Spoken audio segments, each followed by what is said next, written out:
জমকালো প্রোগ্রামের মাধ্যমে অনুষ্ঠিত হলো কুষ্টিয়া সোশ্যাল ক্লাব ঢাকার অভিষেক। সময় সন্ধ্যা ৬টা। একে একে হাজির হচ্ছেন মেহমানরা। ঢাকার মিরপুরের সিটি মহল চাইনিজ রেস্টুরেন্টের ২য় তলার হলরুমে বসেছিল জমকালো এক অনুষ্ঠানটি ছিল কুষ্টিয়া সোশ্যাল ক্লাব ঢাকার অভিষেক প্রোগ্রাম। আমিনুল ইসলামের সঞ্চালনায় অনুষ্ঠানের শুরুতে পবিত্র কোরআন তেলাওয়াত করেন ওয়াসেক আলী।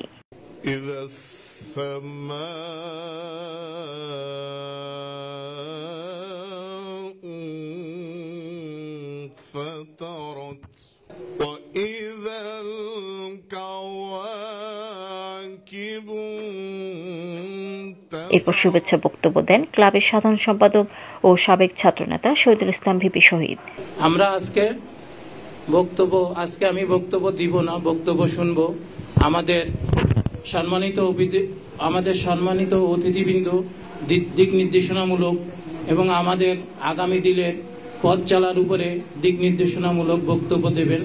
আমরা ওনাদের উপদেশ, ওনাদের আদেশ, ওনাদের পরামর্শ নিয়ে আমরা সোশ্যাল ক্লাবকে কুষ্টিয়া সহ সারা বাংলাদেশে একটি ঐতিহাসিক এবং মানবিক সংগঠন হিসেবে গড়ে তুলব। আমি আজকের আলোচনা সভা, আজকের অভিষেক অনুষ্ঠানে সবাই উপস্থিত হয়েছেন, এই জন্য আমি আমার ব্যক্তিগত এবং সংগঠনের পক্ষ থেকে শুভেচ্ছা অভিনন্দন, সাথে সাথে আজকের অতিথিবৃন্দকে সংগঠনের পক্ষ থেকে এবং সংগঠনের সকল কর্মকর্তাদের পক্ষ থেকে শুভেচ্ছা জানিয়ে আমি আমার বক্তব্য শেষ করছি। সংক্ষিপ্ত বক্তব্য দেন বিএমএফ টেলিভিশন চ্যানেলের managing director Rotarian Zahurul Islam Tarique. আজকে নির্বাহী পরিষদের সকল সম্মানিত সদস্যকে জানাই আমার রক্তিম শুভেচ্ছা ও অভিনন্দন ও সালাম। আসসালামু আলাইকুম ওয়া রাহমাতুল্লাহি ওয়া বারাকাতুহু। আমি রোটারিয়ান জহুরুল ইসলাম তারেক, কুষ্টিয়ার সন্তান। আমি একটি বেসরকারি টেলিভিশন চ্যানেলের ম্যানেজিং ডিরেক্টর হিসেবে আছি, যা সুদূর অস্ট্রেলিয়ার মেলবোর্ন শহর থেকে টেলিকাস্ট হচ্ছে। আমাকে এই সোশ্যাল ক্লাবের প্রচার সম্পাদক হিসাবে যে সকল সম্মানিত আমার বড় ভাইরা আমার দায়িত্ব দিয়েছে, আমি চেষ্টা করব আমার জায়গা থেকে সোশ্যাল ক্লাবকে শুধু ঢাকা না বা শুধু কুষ্টিয়া না, আন্তর্জাতিকভাবে কিভাবে এই ক্লাবটিকে মানুষের কাছে পৌঁছানো যায়, এরকম একটি চিন্তা চেতনা আমার মধ্যে তৈরি হয়েছে। কুষ্টিয়া সোশ্যাল ক্লাব আমাদের মূল সংগঠন। কুষ্টিয়া জেলা সমিতি, ঢাকাস্থ জেলা সমিতির একটি সিস্টার কনসার্ন। এখানে অনেকগুলি কুষ্টিয়া জেলার অফিসার্স ফ্রম আছে, বিভিন্ন সংগঠন আছে, কিন্তু আমরা এই সোশ্যাল ক্লাব একটি ব্যতিক্রমী কার্যক্রম দিয়ে কুষ্টিয়া জেলা সমিতিকে সম্মানিত করব, সেই আশাবাদ ব্যক্ত করি। সাবেক ছাত্রনেতা শামুন শামস, সুপ্রিম কোর্টের আইনজীবী শামীমা আক্তার। এরপর শুরু হয় অনুষ্ঠানে আগত অতিথিবৃন্দের বক্তব্য। প্রথমে বিশেষ অতিথির বক্তব্যে কুষ্টিয়া জেলা আওয়ামী লীগের যুগ্ম সাধারণ সম্পাদক ও কন্টিনেন্টাল ইন্স্যুরেন্স লিমিটেডের এডিশনাল ম্যানেজিং ডিরেক্টর ইঞ্জিনিয়ার ফারুজ্জামান বলেন, সোশ্যাল ক্লাব আজকে আমরা যখন সামাজিক মানুষ, সমাজবদ্ধ আমাদের জীবন, তাই সেই দৃষ্টিভঙ্গি থেকে আজকে এই যে সামাজিকভাবে একটি সংগঠন এখানে দাঁড় করিয়েছেন, যারা এই সংগঠনের উদ্যোক্তা, যারা এই সংগঠনটাকে হাঁটি হাঁটি পা করে আজকে একটি পূর্ণতা দিয়েছেন, তাদেরকে আমি আবারও শুভেচ্ছা এবং অভিনন্দন জানাই। কারণ যে কোনো মানুষ, আমরা যারা রাজনীতি করি, রাজনীতি কেন করি? রাজনীতি করি একটি বিশেষ যে সমাজকে পরিবর্তনের জন্য, একটি রাষ্ট্র দেশকে পরিবর্তনের জন্য, সেটা উন্নয়নের জন্য। এই ধরনের একটি বড় কাজ করবার জন্য এককভাবে, একক প্রচেষ্টায় কোনো বড় কাজ সম্পন্ন করা সম্ভব হয় না। সে থেকে আমি মনে করি যে যারা আমরা আজকে এরকম একটি সভা, মানে ক্লাব, সমিতি, সোসাইটি, যে নামেই ডাকি না কেন, সেই নামে ডাকার এবং ঐক্যবদ্ধ হওয়ার পিছনে একটি প্রত্যয়, একটি ব্রত, যে আমরা 10 জন মিলে একটি ভালো কাজের সঙ্গে যুক্ত হব। শুধু একটি কথা বলে আমি আমার বক্তব্য শেষ করব। আমরা কুষ্টিয়া জেলা সমিতি ঢাকা করি, যেটা কুষ্টিয়ার মানুষের জন্য। আমরা বলি ঢাকার বুকে একখণ্ড কুষ্টিয়া। সেই একখণ্ড কুষ্টিয়াকে আমরা দাঁড় করিয়েছি নয়াপল্টনে। আমি সেই যে একখণ্ড কুষ্টিয়া যেন দ্বিধাবিভক্ত না হয়, সেই একখণ্ড কুষ্টিয়া যেন একটি ছাতার নিচে একটি ঐক্যবদ্ধ প্রক্রিয়ায় থাকে, সেই প্রক্রিয়াকে সুসংহত করব। পাশাপাশি আরও 10টি সংগঠন আমাদের থাকলে সেই সংগঠনে দাঁড়িয়ে, মূল সংগঠনের ছায়াতলে দাঁড়িয়ে আমরা কুষ্টিয়ার উন্নয়নের জন্য কাজ করব। কুষ্টিয়া জেলা সমিতি ঢাকা, ঢাকার বুকে একটি ভূখণ্ড, তেমনি কুষ্টিয়াবাসীদের উন্নয়নে কুষ্টিয়া সোশ্যাল ক্লাব ঢাকাও এরকম একটি ভূখণ্ড হবে। বিশেষ অতিথি হিসেবে বক্তব্য রাখতে গিয়ে তিতাস গ্যাসের মতিঝিল শাখার ম্যানেজার আব্দুর রউফ বলেন, কুষ্টিয়ার যে কোনো মানুষ সারা বাংলাদেশের যে কোনো হাসপাতালে ভর্তি হলে আমাকে জানাবেন, আমি আমার সাধ্যমতো সহায়তা নিয়ে হাজির হব।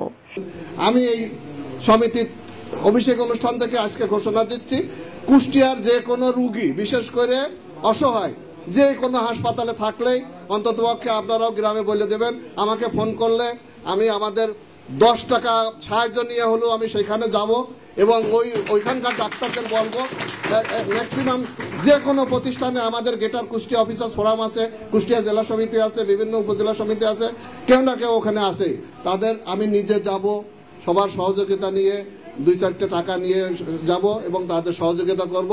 সবাই তাদের জানাই দিবেন, আমার নাম্বার দিয়ে দেবেন, ইনশাল্লাহ এটা করব, আপনারা দোয়া করবেন। আল্লাহ হাফেজ। বাংলাদেশ মহিলা আওয়ামী লীগের কেন্দ্রীয় কমিটির যুগ্ম সাধারণ সম্পাদক শিরিন রুকসানা বলেন, অসহায় মানুষের পাশে দাঁড়িয়ে তাদের ভাগ্য উন্নয়নে কাজ করবে এই ক্লাব। তিনি ক্লাবের উত্তরোত্তর সাফল্য কামনা করেন। আমরা চাইব যে কুষ্টিয়া সোশ্যাল ক্লাব যে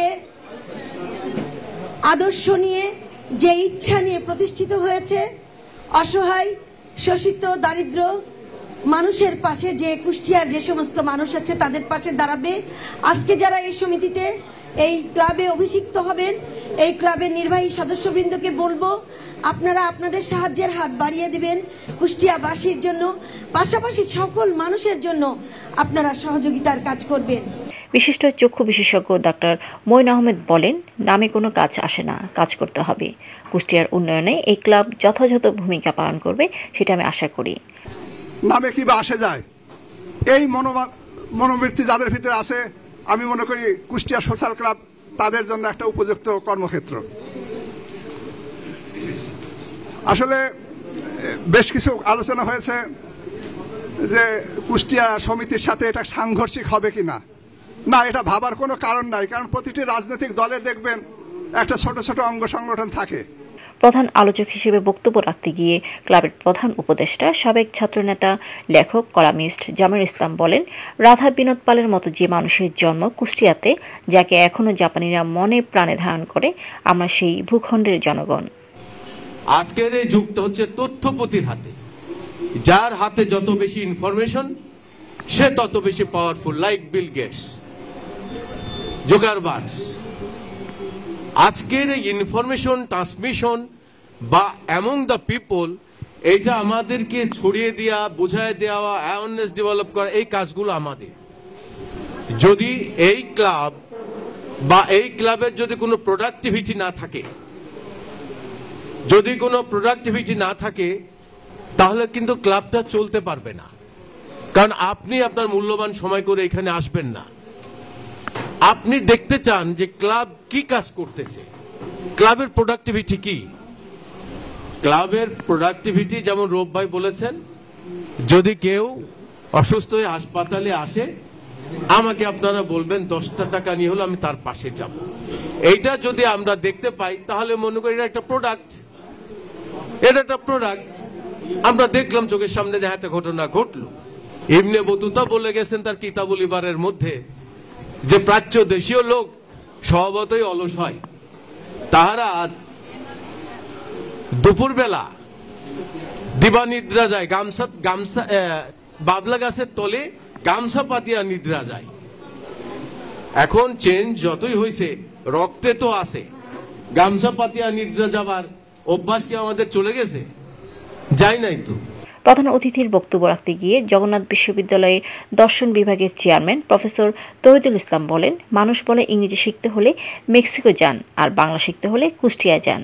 আমরা সেই শুদ্ধ ভাষার এলাকার মানুষ, আমাদেরকে মানুষের পাশে থেকে ভালো কাজগুলো করে যেতেই হবে।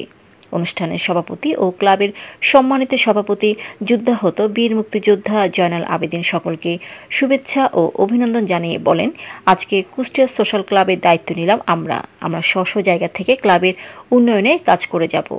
বিভিন্ন সমিতি আমাদের আছে, আবার আমাদের আজকে থেকে পথ চলা শুরু হলো আমাদের সোশ্যাল ক্লাবের। আমাদের সবার উদ্দেশ্য কিন্তু এক, অভিন্ন, সেটা আমাদের কুষ্টিয়ার মানুষের জন্য কাজ করা। এর পরবর্তী যে প্রোগ্রাম, আমাদের পিকনিকের ডেট হয়েছে 26শে ফেব্রুয়ারি এবং জায়গাটা অনেক ভালো, নীলাঞ্চল। এটা হচ্ছে 26শে ফেব্রুয়ারি এবং যে মালিক এই পিকনিক স্পটের সেও আমাদের কুষ্টিয়ারই মানুষ। আমাদের গরিব দুস্থ মানুষ যারা পয়সার অভাবে লেখাপড়া করাতে পারেন না তাদের সন্তানদের, এদেরকে সহযোগিতা করা। কারণ শিক্ষা ছাড়া কোনো মানুষ, কোনো দেশ, কোনো পরিবার মাথা তুলে দাঁড়াতে পারে না। সেই সাথে তিনি পরবর্তী কর্মসূচি ঘোষণা করে অনুষ্ঠানের সমাপ্তি ঘোষণা করেন। এর আগে সম্মানিত অতিথিবৃন্দ ক্লাবের সকল সদস্যকে উত্তরীয় পরিয়ে দেন এবং প্রধান অতিথি সকলের শপথ বাক্য পাঠ করান। শপথ শেষে প্রীতিভোজ অনুষ্ঠিত হয়। Tahura Pinky, BMF television.